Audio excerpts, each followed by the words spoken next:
Negotiations on the Brexit agreement are dragging on. The Brexiteers care little about the prospect of failure. At best, experts expect a dry deal. The world has been waiting for the end of the Brexit negotiations for months.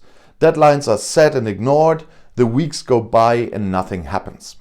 But now, the last ultimate deadline looms, January 1st, 2021. Because on this day, the transition phase ends and Brexit comes into force.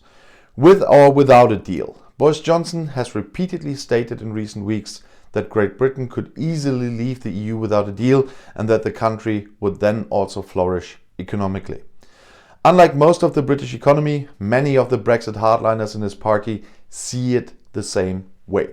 In an interview with John Redwood, for example, they said, "We don't need a trade agreement to do business. We now have a fantastic opportunity, even without a deal, to develop ourselves. Then we produce our own food."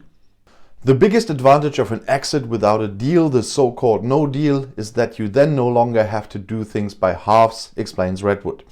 "Our concern is freedom. We want to finally be an independent country again that is no longer controlled by the EU and being ordered around." Just another one who didn't get how the EU works and that the 28 members in that time, including the UK, were the ones controlling the EU, but they never got that one. Jill Rutter of the Institute for Government, an independent think tank in London, believes that a deal in the short time left can only be so thin and superficial that the practical consequences would hardly differ in practice from an exit without an agreement. The real differences lies in the atmosphere. After all, negotiations must be continued after January 1st, regardless of whether it is a deal or a no deal. And a deal before the end of the year would be a much more positive basis for the future relationship between Great Britain and the EU. Whatever the outcome of the negotiations in the coming weeks, Great Britain and the EU countries will have to be prepared for turbulent scenes on both sides of the borders from the beginning of January.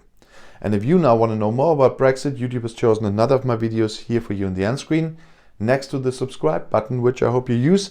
And if you want to know more about European or global news and politics, those channels are right up there. I'll see you in my next video. Click and enjoy. Viel Spaß!